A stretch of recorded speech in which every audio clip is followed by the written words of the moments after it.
China currently controls around 70% of the world's rare earth production, making this move a significant disruption to global supply chains.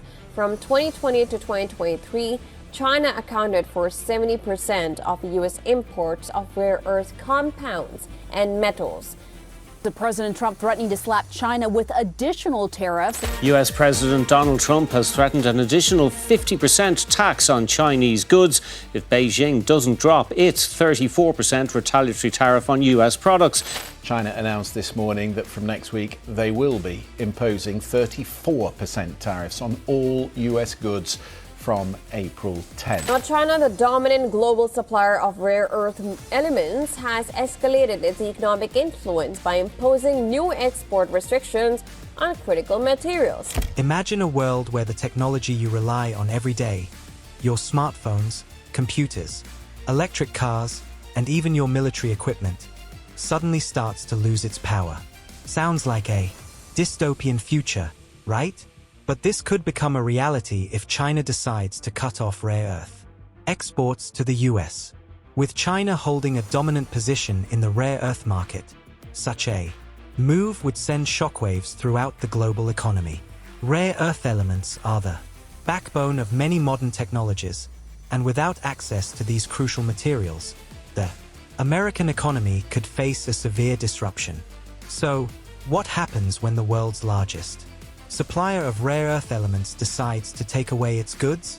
Can the US economy weather such a storm, or is it facing a disaster in the making? Rare earth elements, despite their name, are not as rare as one might think, but they are extremely difficult and expensive to extract. China has long been the dominant player in this market, controlling approximately 80% of global rare earth production.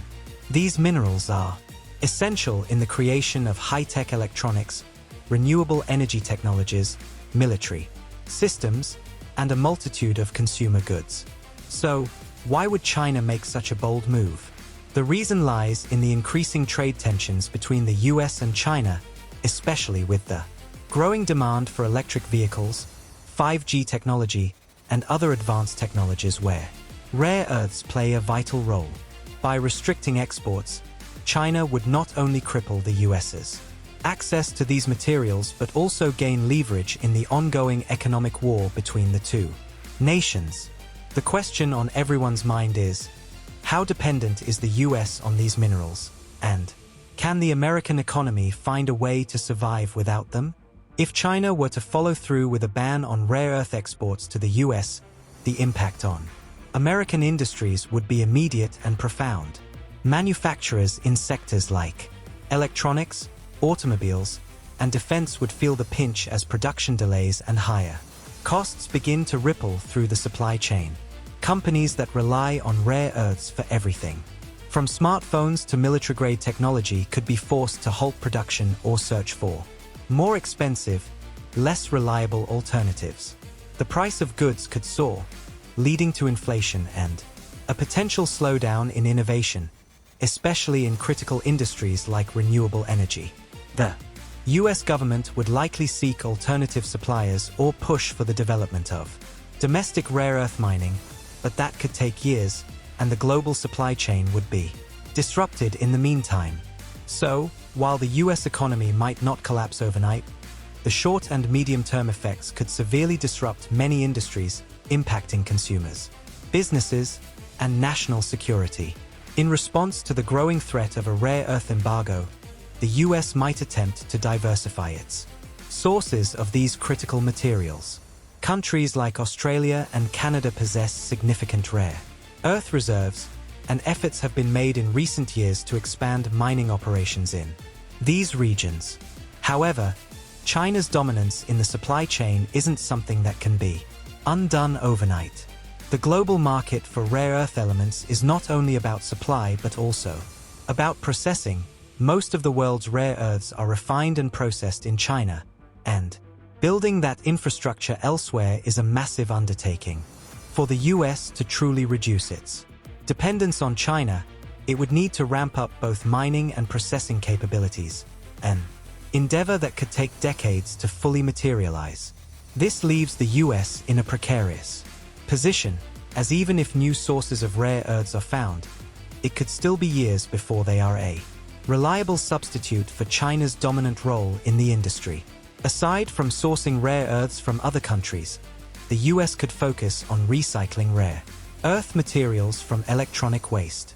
A significant portion of rare earths ends up in landfills or as part of outdated consumer electronics. By boosting recycling technologies and creating more efficient systems for recovering these materials from discarded products, the US could reduce its dependency on foreign imports. This would not only help secure a more sustainable supply, but also align with the global push towards greener practices. Still, this approach is not without its challenges. Recycling rare earths is an intricate process, and it's not yet at the scale needed to meet the demand for high-tech products. As a result, while recycling could be part of the solution, it won't fully replace the need for new, freshly mined rare earths anytime soon. Moreover, the potential rare earth ban may also push innovative solutions in technology. Companies across the globe, including in the US, may begin to look for alternative materials to replace rare earth elements in their products. Researchers are already exploring options like synthetic alternatives or new materials that can perform similar functions to rare earths. This could pave the way for a new technological revolution where rare earth-free products become the standard. However, such advancements would take time and considerable investment in research and development, and there is no guarantee that they would be as efficient or cost-effective as rare earths. In the interim, industries dependent on rare earths would still face major disruptions. Adaptation to these changes might take years, and during that period, the US could be in the midst of an economic struggle as it attempts to diversify and innovate at the same time. The potential ban of rare earth exports from China presents a monumental challenge for the US economy. While America has the capacity to adapt and innovate, the immediate shock to the global supply chain could be devastating. Industries would be forced to scramble to find alternatives, while governments would need to act quickly to secure new trade agreements and develop domestic resources. The question remains, how fast can the US pivot, and how well can it weather the inevitable short-term storm? In the end, this rare earth crisis is a reminder of the delicate interconnectedness of the global economy and how vulnerable nations can be when a critical supply chain is disrupted. The outcome will depend not just on technology, but on geopolitical maneuvering, global cooperation, and a little bit of luck as well.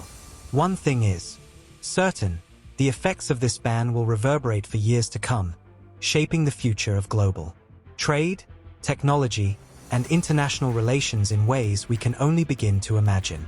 While the US economy is resilient, it is undeniably vulnerable to such disruptions. A ban on rare earth exports from China would serve as a harsh reminder of just how interconnected the global economy has become, and how much reliance the US has placed on foreign suppliers for critical materials. The question remains whether America can pivot quickly enough to find new sources or innovative solutions to lessen the impact of this blow. The stakes are high, and this move could spark a global rethinking of supply chains, technology dependence, and even the future of international trade. As tensions between the US and China continue to grow, one thing is certain: the battle for rare earths could change the face of the global economy in ways we can't yet fully predict. Will the US rise to the challenge, or will it be left scrambling to pick up the pieces of a shattered supply chain?